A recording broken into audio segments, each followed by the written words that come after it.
नमस्कार बच्चों, गणित के विद्यार्थियों के लिए मैं दीपक शर्मा एक बार फिर एक नई विषय वस्तु पर एक नया वीडियो बनाकर लेकर आया हूं। इस बार का जो हमारा टॉपिक है वो है कक्षा 12वीं के विद्यार्थियों के लिए, और ये कक्षा 12वीं के विद्यार्थियों के लिए सबसे इंपॉर्टेंट टॉपिक है। टॉपिक का नाम है समाकलन, इंटीग्रेशन।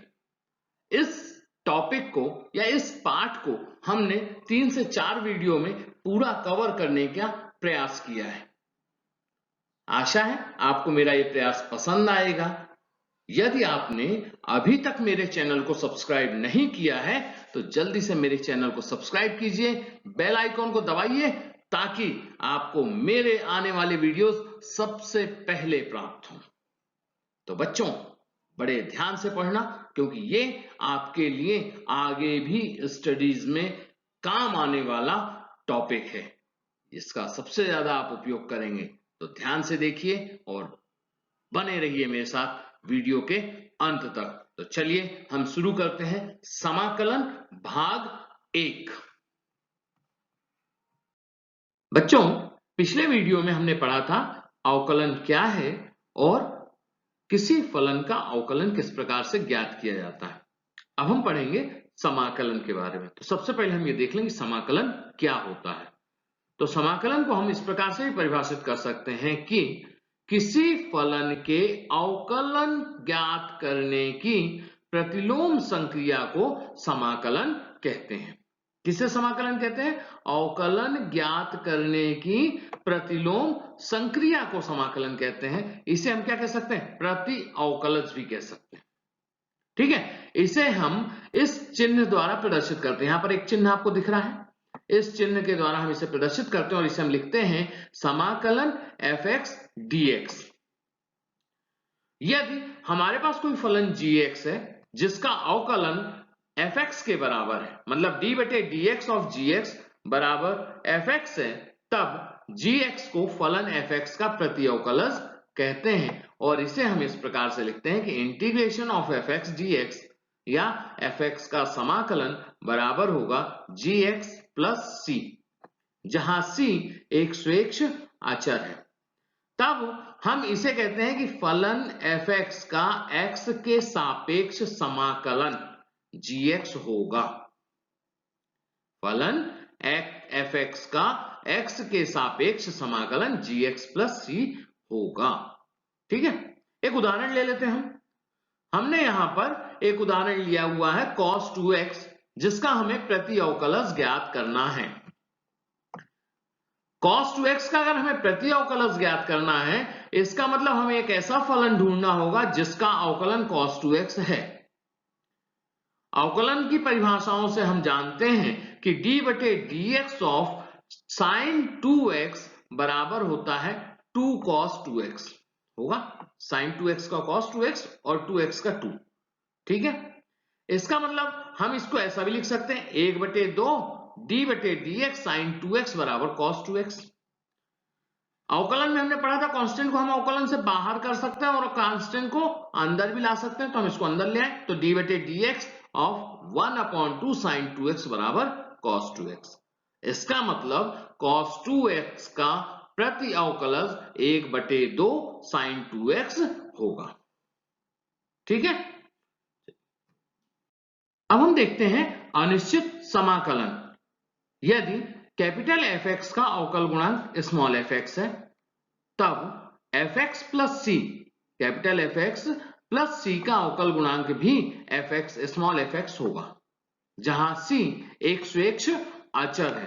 अर्थात d बटे dx ऑफ कैपिटल fx बराबर स्मॉल fx है, तब d बटे dx capital fx plus c भी स्मॉल fx के बराबर होगा। क्यों? क्योंकि d बटे dx ऑफ c, c एक अचर राशि है, तो d बटे dx ऑफ c शून्य के बराबर होता है। तब हम इंटीग्रेशन ऑफ fx dx मतलब fx का समाकलन क्या कहेंगे? कहते हैं कि इंटीग्रेशन ऑफ fx dx बराबर कैपिटल fx प्लस c होगा, जहां c एक स्वेच्छ अचर है और इसके मान भिन्न भिन्न हो सकते हैं। अर्थात हम ये कह सकते हैं कि किसी भी फलन का एक अद्वितीय समाकलन नहीं होता है। क्यों नहीं होता अद्वितीय समाकलन? क्योंकि c के मान भिन्न भिन्न होते हैं। इस प्रकार फलन fx का समाकलन कैपिटल Fx प्लस c को हम x के सापेक्ष अनिश्चित समाकल कहते हैं और c को समाकलन नियतांक कहते हैं। अब हम देखते हैं समाकलन के कुछ महत्वपूर्ण सूत्र। तो सबसे पहले हम जैसा कि जानते हैं x की पावर n का अवकलन क्या होता है? n गुणे x की पावर n माइनस 1, है ना? तो x की पावर n का समाकलन क्या होगा? चूंकि हम जानते हैं कि अवकलन की विपरीत प्रक्रिया है समाकलन, तो यहां पर क्या हो रहा है? x की पावर n का जब हम अवकलन निकाल रहे हैं तो यहां पर देखो अवकलन में क्या हो रहा है? जो पहले की घात n है वो घात यहां पर गुणे में आ गई और x की घात 1 घट गई, मतलब x की घात n माइनस 1 हो गई। जब हम समाकलन करेंगे तो क्या होगा? अवकलन का विपरीत, तो घटने का विपरीत क्या होता है? जुड़ना। तो यहां पर देखो x की घात n का समाकलन कर रहे हैं तो x की घात क्या हो गई? n प्लस 1, 1 जुड़ गई। और यहां चूंकि पहले की घात गुणे में थी तो यहां बाद की जो घात है, बाद की घात क्या है? n प्लस 1, वो यहां पर भाग में आ जाएगी। तो हम ये कह सकते हैं कि x की पावर n का समाकलन होगा x की पावर n प्लस 1 बटे n प्लस 1। ठीक है। दूसरी चीज, यदि हमें मालूम है कि a इंटू एफ एक्स का समाकलन हमें ज्ञात करना है, तब हम क्या करेंगे? a को बाहर ले लेंगे, a एक अचर राशि है, वो बाहर आ जाएगी और समाकलन एफ एक्स डी एक्स हम निकाल लेंगे। ठीक है। दो फलन हमारे पास दिए हैं F X plus G x और उसका हमें समाकलन ज्ञात करना है, तो हम कैसे निकालेंगे? Integration of F X plus G X D X is equal to होगा integration of F X D X plus integration of G X D X. इसी प्रकार अगर दो फलनों का अंतर दिया है तो हम दोनों फलनों का समाकलन निकाल लेंगे और उसका अंतर कर लेंगे, मतलब एफ एक्स का समाकलन निकाल लेंगे और जी एक्स का समाकलन निकाल लेंगे और दोनों को घटा देंगे, तो हमें दो फलनों के अंतर का समाकलन ज्ञात हो जाएगा। ठीक है। अगर हम log x का देखें तो log x का अवकलन क्या होता है? 1 बटे x। log x का अवकलन 1 बटे x होता है, तो समाकलन क्या होगा? 1 बटे x का समाकलन होगा log x। इसी प्रकार e की पावर x का अवकलन क्या होता है? e की पावर x, तो e की पावर x का समाकलन होगा e की पावर x। ठीक है। अगर हम देखें a की पावर x dx का, तो a की पावर x का समाकलन होता है a की पावर x बटे log e बेस a। अब हम देखें तो sin x का समाकलन क्या हो रहा है? Minus cos x। क्यों हो रहा है? क्योंकि हम जानते हैं cos x का अवकलन होता है minus sin x। cos x का अवकलन क्या होता है? माइनस sin x, इसलिए sin x का समाकलन होगा माइनस cos x। ठीक है। चलिए अगर हम ज्ञात करें cos x का समाकलन, तो cos x का समाकलन क्या होगा? sin x। क्यों होगा sin x? क्योंकि हम जानते हैं कि sin x का अवकलन क्या होता है? cos x होता है, तो sin x का अवकलन cos x होता है, इसलिए cos x का समाकलन sin x होगा। इसी प्रकार sec स्क्वायर x का समाकलन tan x होगा। ठीक है। तो ये कुछ महत्वपूर्ण सूत्र हैं जिनको आप अपनी कॉपी पर लिख लीजिए और इन्हें दिमाग में बिठा लीजिए, क्योंकि इनका हमें बार बार उपयोग करना पड़ेगा। ठीक। चलिए एक उदाहरण हम ले लेते हैं। हमने यहां पर एक प्रश्न लिया हुआ है कि आपको x की घात 5 का अवकलन ज्ञात करना है और 1 बटे x की घात 5 का अवकलन ज्ञात करना है। ठीक है। दो प्रश्न हमने ले लिए हैं। सबसे पहले हम मान लेते हैं कि i बराबर समाकलन x की घात 5 dx। x की घात 5 dx, तो हम सूत्र क्या जानते हैं? x की पावर n बराबर क्या होता है? x की पावर n का समाकलन होता है x की घात n प्लस 1 बटे n प्लस 1 से। इस सूत्र का इस्तेमाल किया हमने। तो x की घात कितनी है? 5, तो x की घात 5 का समाकलन हो जाएगा x की घात 5 धन 1 बटे 5 धन 1, तो क्या आ गया? x की घात 6 बटे 6 धन c। समाकलन हो गया ना। 1 बटे x की घात 5, इसको हमने i मान लिया, तो इसको हम 1 बटे x की घात 5 को हम क्या लिख सकते हैं, x की घात ऋण 5, तो x की घात ऋण 5 का समाकलन इसी सूत्र से, तो x की घात ऋण 5 धन 1 बटे ऋण 5 धन 1, मतलब x की घात ऋण 4 बटे ऋण 4, या हम इसे ऐसा लिख सकते हैं ऋण 1 बटे 4 x की घात 4 और धन c देखो c चूंकि समाकलन नियतांक है, तो जब आपका समाकलन का चिन्ह जहां भी खत्म होगा वहां आपको c लगाना है, ये चीज दिमाग में रखना है, ठीक है।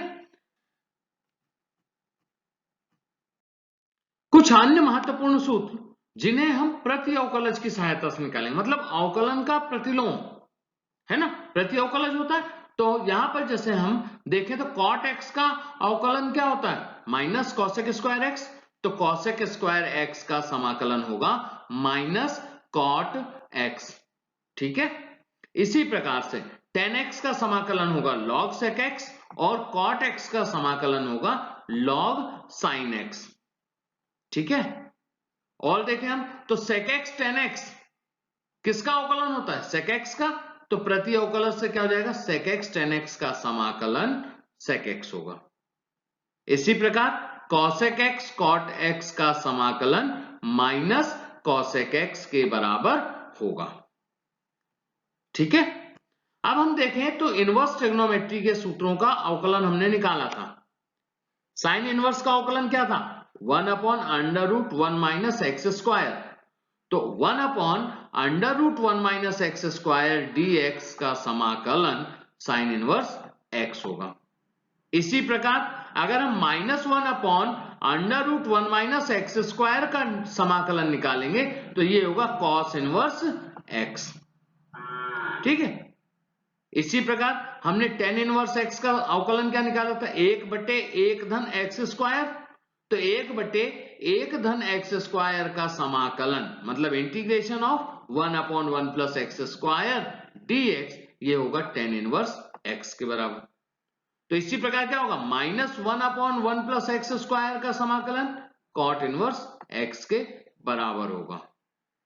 अब हम याद करें तो हमने सेकंड इनवर्स x का अवकलन निकाला था और वो क्या निकला था, 1 बटे x under root x square minus 1, तो 1 बटे x under root x square minus 1 का समाकलन होगा सेकंड इनवर्स x, और इसी प्रकार -1 बटे x गुणे under root x square minus 1 का समाकलन होगा कॉसेक इनवर्स x, ठीक है। इन सूत्रों की सहायता से हम एक सवाल को हल करके देखते हैं। तो हमने यहां पर सवाल लिया है, हमें इंटीग्रेशन ज्ञात करना है 1 अपॉन 1 प्लस साइन x का, ठीक है। हमने मान लिया i बराबर 1 अपॉन 1 प्लस साइन x का इंटीग्रेशन। हम यहां पर 1 माइनस साइन x का ऊपर नीचे गुणा कर देते हैं, तो i बराबर क्या हो गया, i बराबर हो जाएगा 1 upon integration of 1 minus sine X बटे 1 प्लस साइन एक्स गुणे 1 माइनस साइन एक्स हो गया। अच्छा, अगर दो संख्याएं एक बार धन में हो और एक बार ऋण में और उनके बीच गुणा हो तो क्या होता है, a का स्क्वायर माइनस बी स्क्वायर का सूत्र लगेगा, तो यहाँ पे सूत्र लगा दो, तो ये हो जाएगा इंटीग्रेशन 1 माइनस साइन एक्स बटे 1 minus sine square x. 1 minus sine square x बराबर क्या होता है, कॉस स्क्वायर एक्स, तो ये हो गया integration of 1 minus x sign X बटे कॉस स्क्वायर एक्स dx। अलग अलग लिख लें, इसको हम लिख सकते हैं integration of 1 upon cos square X dx minus sine X बटे cos square X dx। 1 upon cos square क्या होता है, सेक स्क्वायर, तो integration of sec square X dx, और साइन बटे कॉस इंटू 1 बटे कॉस कर सकते हैं, तो हो जाएगा tan x into sec X, तो integration of tan x into sec X dx। अभी हमने पीछे सूत्र पढ़ा था सेक स्क्वायर एक्स का क्या होता है tan x, तो यहां पे हमने लिख दिया tan x minus sec x plus c क्या है, कांस्टेंट है, तो हमने c को यहां पर लिख दिया। इस प्रकार से हम सूत्रों की सहायता से समाकलन के जो भी हमने सूत्र पढ़े जिनको हमने प्रति अवकलज के रूप में ज्ञात किया है, उन सूत्रों की सहायता से हम निम्नलिखित सवालों को हल कर सकते हैं, ठीक है।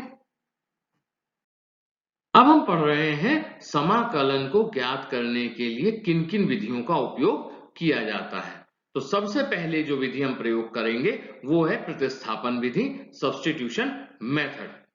कभी कभी हम कई फलनों के समाकलन के लिए उचित संबंध द्वारा स्वतंत्र चर x को अन्य चर में परिवर्तित कर देते हैं।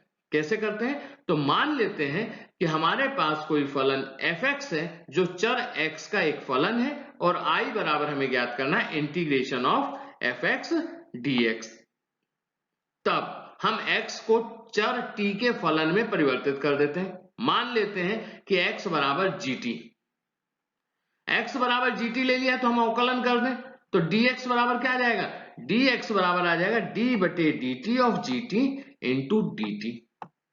x और dx के मान को I में रख करके हम हल कर लेते हैं तो I बराबर क्या आ जाएगा? I बराबर आ जाएगा integration f of gt into d बटे dt of gt into dt। इसको हम समाकलन निकाल लेते हैं और जब हम समाकलन निकाल लेते हैं तो gt बराबर x रख देते हैं और हमें मान प्राप्त हो जाता है। ठीक है, अभी समझ में नहीं आया? चलिए हम एक उदाहरण ले लेते हैं। अब हम यहां पर हमने एक उदाहरण लिया हुआ है और हमारा प्रश्न है कि हमको इंटीग्रेशन करना है e की power m into tan inverse x बटे 1 प्लस एक्स स्क्वायर dx का।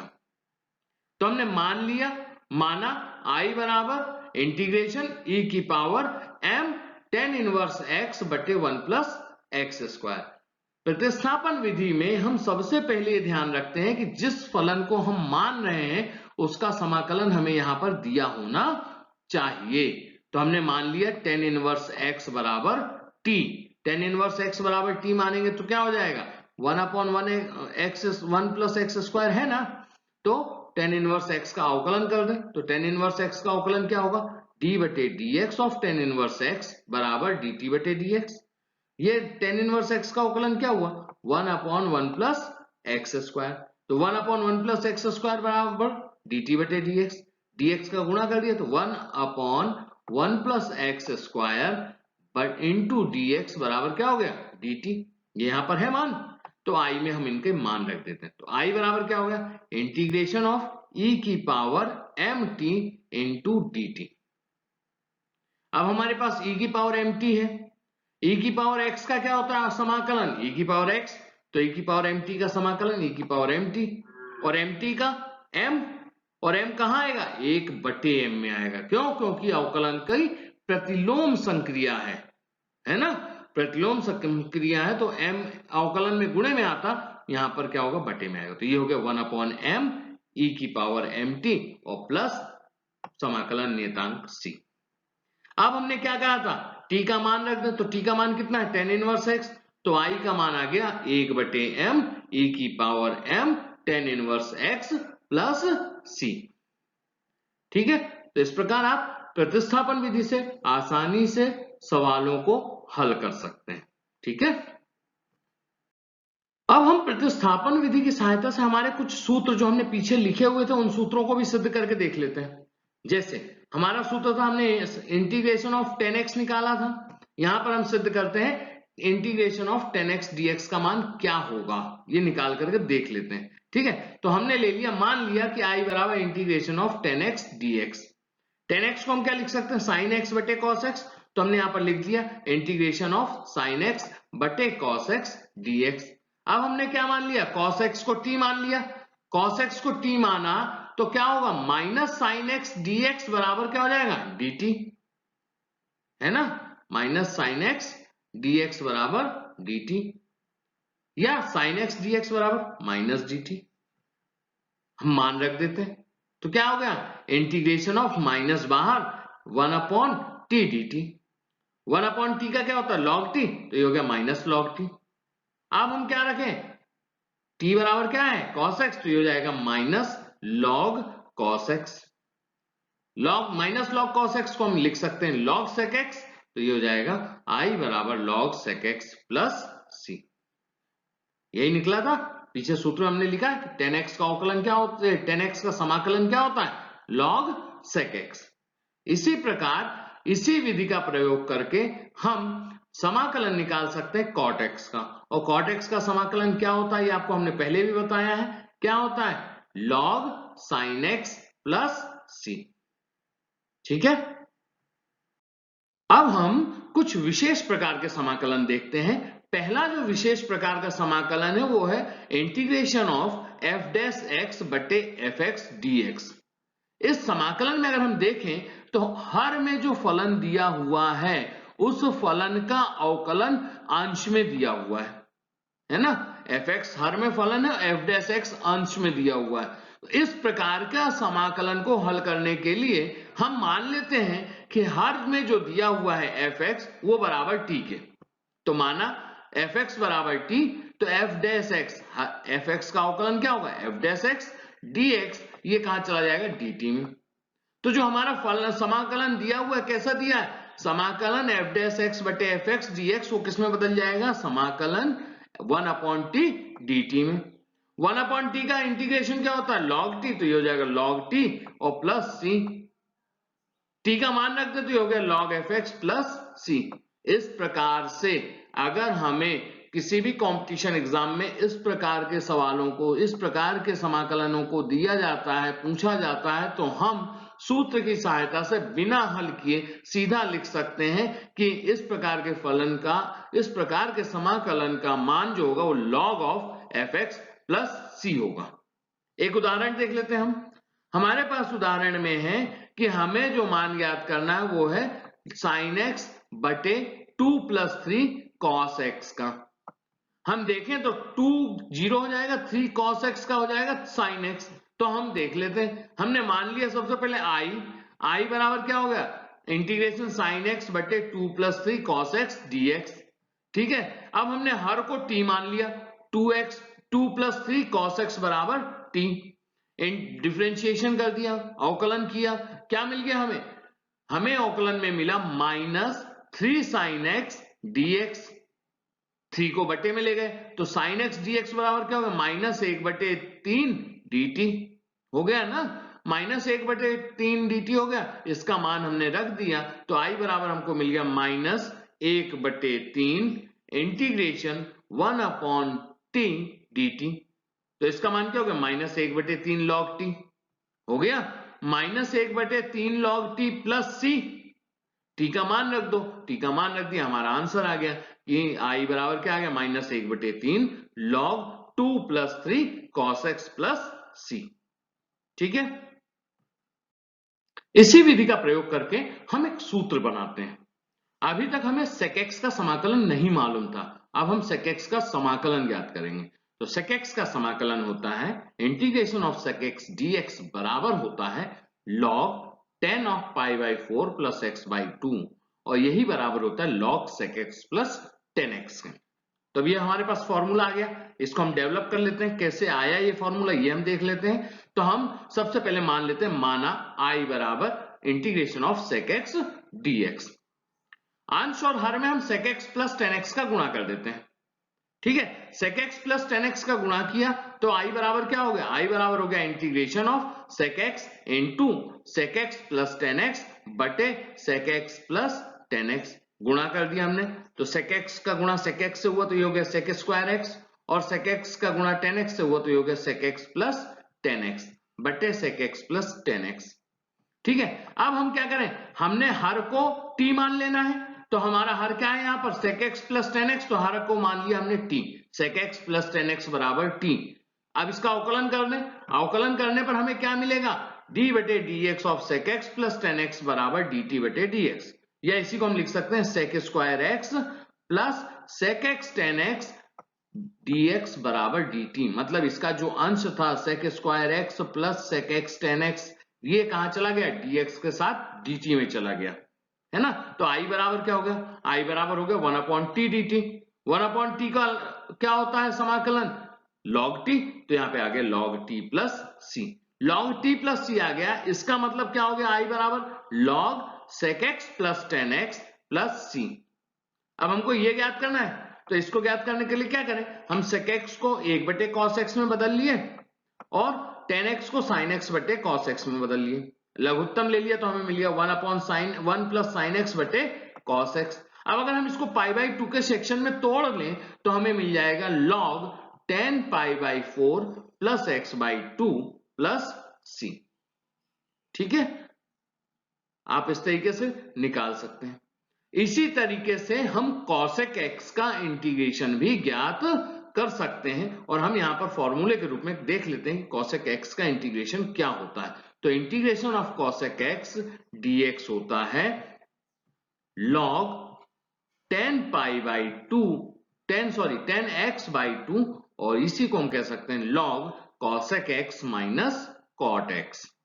ठीक है, मतलब sec x का जो इंटीग्रेशन होता है वो होता है log sec x plus 10x और cosec x का इंटीग्रेशन होता है log cosec x minus cot x। ठीक है, एक और महत्वपूर्ण फॉर्म है हमारे पास समाकलन का। अब हमारे पास जो प्रकार है वो है इंटीग्रेशन ऑफ fx की पावर n, मतलब फलन की पावर n है और उसका अवकलन f डैश x भी वहां पर मौजूद है। मतलब हमारे पास है इंटीग्रेशन fx की power n dot f dash x dx। अगर हमारे पास इस प्रकार का कोई फलन है तब हम fx बराबर t मान लेते हैं तो f डैश x dx बराबर dt में चला जाएगा। तो मान लिया हमने fx बराबर t, तो f डैश x dx कहां चला गया? dt में। अगर dt में चला गया तो समाकलन का प्रकार कैसा हो गया? समाकलन हो गया हमारा t की पावर n dt के रूप का। और t की पावर n का सूत्र हमें मालूम है ना, क्या होता है? t की पावर n का समाकलन होता है t की पावर n प्लस 1 बटे n प्लस 1 और प्लस c। तो हमने उसको यहां पर लिख दिया। अब t का मान लिख दिया, t का मान कितना था? fx, तो fx की घात n प्लस 1 बटे n प्लस 1 प्लस c। एक उदाहरण के माध्यम से हम इसको समझ लेते हैं।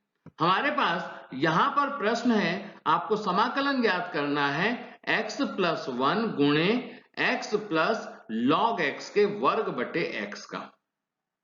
इसका पूरे का समाकलन ज्ञात करना है। तो हमने सबसे पहले मान लिया, माना I बराबर x प्लस 1 गुणे x प्लस log x का वर्ग बटे x dx।